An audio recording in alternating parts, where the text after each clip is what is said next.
Hello दोस्तों, आज के जो वीडियो में हम डिस्कस करने वाले हैं financial accounting 2 first year of bap semester 2। तो आज का वीडियो पूरा इस पे ही होने वाला है। पूरा वीडियो आप स्टार्ट टू एंड देखिए ध्यान से। आपके दोस्तों कुछ भी क्वेश्चंस होते हैं तो वीडियो के एंड में ज़रूर पूछिए दोस्तों, या फिर आप मुझे डीएम कर सकते हो इंस्टाग्राम पे। मैं वहाँ पे आपके पर्सनल जो भी डाउट्स रहते हैं वो आपको यहाँ पे सॉल्व कर दूँगा। ठीक है दोस्तों, आज के वीडियो में हम सेमेस्टर 2 के बारे में पूरी बात करना चालू कर देंगे दोस्तों। मैंने ऑलरेडी सेमेस्टर 1 के जितने भी सब्जेक्ट होते हैं उनमें मैं डिटेल में चर्चा किया है, डिस्कस किया है। सो आपने अभी तक नहीं देखा है तो लिंक आपको दोस्तों डिस्क्रिप्शन में मिल जाएगी और मैं आई बटन ऐड कर दूंगा, जिससे आप वो जाके देख लीजिए। ठीक है, अब बात करें दोस्तों फाइनेंशियल अकाउंटिंग 2 के कितने चैप्टर्स होते हैं।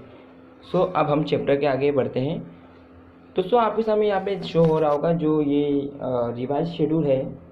ठीक है दोस्तों, यहाँ पे दोस्तों क्या है 16 और 17, मतलब यहाँ पे कुछ भी चेंजेस नहीं आया अभी तक। ठीक है, कुछ चेंजेस नहीं आया है, सेम जो पहले था अभी भी वही है। फाइनेंशियल अकाउंटिंग 2 और स्पेशल अकाउंटिंग एरिया, मतलब कि आपने 1 ऑलरेडी पढ़ चुके हो सेमेस्टर 1 में। ठीक है, तभी तो आप सेमेस्टर 2 में आए हो। ठीक है, इसलिए फाइनेंशियल अकाउंटिंग 2 आ गए दोस्तों। अब हम इनके मॉड्यूल्स पे पढ़ते हैं। मॉड्यूल में आप देखोगे दोस्तों तो आपको यहाँ पे कितने चैप्टर मिल जाते हैं दोस्तों? 4 चैप्टर मिले, 1, 2, 3 और 4। सबसे पहले जो आपका चैप्टर आता है अकाउंटिंग फ्रॉम इनकम्प्लीट रिकॉर्ड्स। दोस्तों आपने 12th में सिंगल एंट्री सिस्टम पढ़ा था, यहाँ पे भी ऐसी है, बट यहाँ पे जो आपका अकाउंट्स का जो वे है यहाँ पे एडवांस हो जाएगा। मतलब कि आपने 12th में बेसिक लेवल पे आपने अपना अकाउंट्स क्लियर किया है, सिंगल एंट्री सिस्टम होता है, फाइनल अकाउंट होता है, तो ये सब आपने देखा है। बट आप अभी फर्स्ट ईयर ऑफ बैफ आ गए तो आपको यहाँ पे अभी बहुत से एक्स्ट्रा नॉलेज सीखने मिलेंगे अकाउंट्स पे, क्योंकि आपका यहाँ पे स्पेशल एरिया कवर करता है अकाउंटिंग एंड फाइनेंस।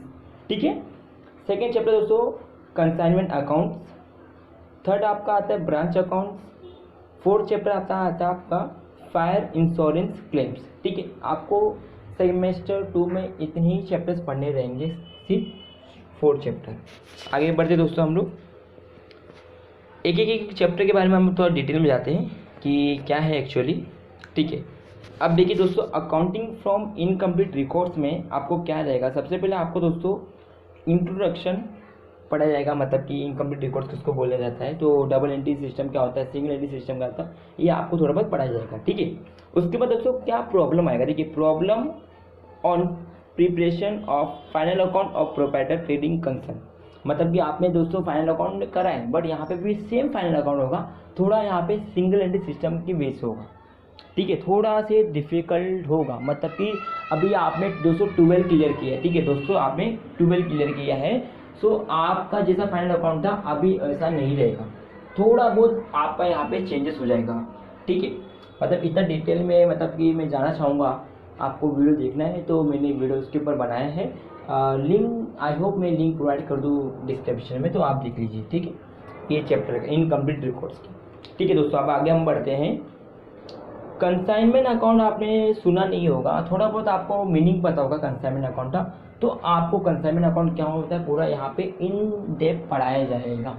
ठीक है, सेकेंड जब हम चैप्टर की दोस्तों बढ़ते हैं सेकेंड चैप्टर पे, कंसाइनमेंट अकाउंट्स में आपको accounting for consignment transactions, valuation of stock, मतलब कि वैल्यूएशन ऑफ स्टॉक कैसे करते हैं, invoicing of goods at higher price, excluding overriding commission, normal abnormal losses. मतलब दोस्तों एक्सक्लूडिंग का मतलब होता है कि ये आपको सिलेबस में नहीं रहेगा, आपको पढ़ने के लिए रहेगा बट आपको एग्जाम में नहीं पूछा जाएगा। एक्सक्लूडिंग और इंक्लूडिंग का मीनिंग यही होता है, इंक्लूडिंग मतलब ये आएगा, एक्सक्लूडिंग मतलब होता है कि नहीं आएगा। ठीक है, ये था आपका सेकेंड चैप्टर दोस्तों। थर्ड चैप्टर में हम बढ़ते हैं आगे, ब्रांच अकाउंट। ये सबके नाम आपने सुने रहेंगे, तो आप अभी तक सम नहीं किए हो, सो अभी ये सब आप करते रहोगे। ठीक है, ब्रांच अकाउंट में आपको meaning, classification of branches, accounting for dependent branch not maintaining full books, debtors method और स्टॉक एंड डेटर्स मेथड। सो आपको ये पूरा अच्छा खासा पूरा नॉलेज मिल जाएगा। ब्रांच अकाउंट्स क्या होता है, इसमें क्लासिफिकेशन क्या होता है, डेटर्स मेथड क्या होता है, स्टॉक एंड डेटर्स मेथड क्या होता है। ठीक है, ये आपको 3rd चैप्टर में पूछा जाएगा, मतलब कि आपको पढ़ाया जाएगा, नोट पूछा जाएगा। ठीक है, ये हो गया। अब आगे हम लोग 4th चैप्टर पे दोस्तों बढ़ते हैं, फायर इंश्योरेंस क्लेम। ये चैप्टर पे जब हम बढ़ते हैं दोस्तों, तो इस पे ध्यान देना आपको, थोड़ा ये कन्फ्यूजन टाइप का क्वेश्चन है, मतलब कि इसमें जो क्वेश्चन पूछते हैं एग्जाम में थोड़ा कन्फ्यूजन होता है। जो स्टूडेंट इसको स्टार्टिंग से अच्छे से पढ़ेगा तो उसके लिए कुछ डिफिकल्ट नहीं होगा दोस्तों। सो आपको अच्छे से पढ़ाई करना है, एकदम अच्छे से। जब बात करते हैं हम अकाउंट्स की, तो आपको स्टार्टिंग डे से ही अपनी प्रैक्टिस को क्या करना है, रेगुलर बेस पे करते रहना है। ठीक है, आपको लास्ट में ये कभी नहीं करना है दोस्तों। ठीक है, सो आपको फायर इंश्योरेंस क्लेम में सबसे पहले कंपटीशन बताया, computation of loss of stock by fire, ascertain of claim as per the insurance policy, exclude कर दिया है loss of profit and consequential loss. क्या बोला है कि कंसोकेशनल जो लॉस होता है उसको एक्सक्लूड कर दिया गया है। ठीक है, यही था चैप्टर भी कम है, सिलेबस भी कम है, तो वेट किसका दोस्तों, अब अपने पढ़ाई पे आप कंटिन्यू बेस पे करते रहिए। ठीक है, ये था। अब बात करते दोस्तों पेपर पैटर्न। ठीक है दोस्तों, जब पेपर पैटर्न की जब बात करते हैं, थ्योरी पेपर तो नहीं था, ये है प्रैक्टिकल पेपर। ठीक है, प्रैक्टिकल पेपर में सेम रूल होता है, 75 मार्क का आपको मार्क्स पूछा जाता है, मतलब 75 मार्क्स के एग्जाम आते हैं। क्वेश्चन कितना आते हैं, 5 क्वेश्चन देंगे, 2.5 आवर्स के आपके ड्यूरेशन होते हैं। All questions are compulsory carrying 15 marks each. दोस्तों यहाँ पे यही होता है, 75 मार्क का आपको एग्ज़ाम रहेंगे, मतलब कि एक्सटर्नल इंटरनल एग्ज़ाम आपको कॉलेजेस में होते हैं जो 25 मार्क के होते हैं, उसमें भी 25 मार्क डिवाइडेड 2 पार्ट्स में 20 मार्क्स के आपके इंटरनल एग्ज़ाम होता है जो आपको पेपर लिखित करना पड़ता है रिटर्न, और आपको 5 मार्क्स आपको कॉलेज वाले प्रोवाइड करते हैं जो आपके प्रोफेसर रहेंगे। प्रोफेसर आपको क्लास पार्टिसिपेंट पे देख के मार्क्स दे सकते हैं, या पे आपका जो भी एक्टिविटीज़ होता है उस पर देख के मार्क्स दे सकते हैं दोस्तों। तो 25 मार्क्स कॉलेज की तरफ से रहता है, उसमें आपको मेरे हिसाब से आपको अच्छा खासा स्कोरिंग करना है। 25 में से दोस्तों आप यहाँ पे अब वो 20 स्कोर करते हो, मतलब आप 25 में से 23 मार्क्स स्कोर करते हो, तो आपको एक्सटर्नल में प्रॉब्लम नहीं होगी, डिफ़िकल्टी नहीं आएगी। सो आपका जो बैलेंस होगा 100 मार्क का जो पूरा ओवरऑल होता है, तो बैलेंसिंग फिगर आपका प्रॉपर मेंटेन हो जाएगा। 75 मार्क्स में से आपको यहाँ पे 230 भी मार्क्स आ रहे हैं, 30 मार्क्स की बात को 30 मार्क्स यहाँ पे आ गया, वहाँ पे आपको मैं बोला 22 मार्क्स, तो 30 + 22 कितना होगा दोस्तों, 52 मार्क्स हो गए। तो आपको 100 में से भी 52 मार्क्स आ रहा है। मैं नॉर्मल स्टूडेंट की बात करूँ दोस्तों, टॉपर की बात नहीं करूँ। ठीक है, इस पर ध्यान दीजिए। अब आगे बढ़ते हैं, पेपर पैटर्न क्या था, जैसे कि हम आपको ये सिनेरियो बता दिया हूँ। अब देखते हैं दोस्तों क्वेश्चंस कैसे आते हैं। तो क्वेश्चंस की जब हम बात करते हैं दोस्तों, तो यहाँ पे आपको क्वेश्चन नंबर 1 में 15 मार्क का ऑब्जेक्टिव आता है। ये ऑब्जेक्टिव में आपको multiple choice, true false, major column और फिल इन द ब्लैंक्स आता है, मतलब कि आपको कोई भी ऑप्शन पूछ सकता है, ये बताना मुश्किल है कि सिर्फ fill in the in case कोई पूछता है कि क्या आ सकता है, इंपॉर्टेंट क्या है, तो ये बताना मुश्किल हो जाता है कि क्या आ जाए, कुछ भी आ सकता है दोस्तों। ठीक है, तो आपको प्रिपरेशन करके रखना है। आप कोई भी टेक्स्ट बुक रेफर कर रहे हो, मनन प्रकाशन हो, विपुल हो, श्वेत हो, ठीक है, तो कोई भी आप रेफर कर रहे हो तो आपको पूरा ऑब्जेक्टिव अच्छे से स्टडी करना है, क्योंकि ये आप स्टडी करोगे तो आपको यहाँ पे 15 मार्क्स स्कोर करने में प्रॉब्लम नहीं आएगा। देखिए 15 मार्क भी कैसा आएगा, देखिए यहाँ पे आपको जब ए और बी की जब आप देख रहे हो दोस्तों, यहाँ पे आपको 10 क्वेश्चन पूछता है 8 करना है, 10 क्वेश्चन पूछता है 7 करना है, मतलब कि दोस्तों यहाँ पे 20 क्वेश्चन पूछा जाएगा आपको टोटल, आपको 15 ही करना है। बट आप 15 कभी मत करके आओ, आप कभी भी 20 ही अटेम्प्ट करके, मतलब पूरा अटेम्प्ट करके आओ। इन केस आपका 5 रॉन्ग होता है तो आपको 15 मार्क मिल जाएगा। ठीक है, इसलिए मैं बोलता हूँ कि आपको दोस्तों पूरा करके आइए। ठीक है, ये हो गया क्वेश्चन नंबर 1।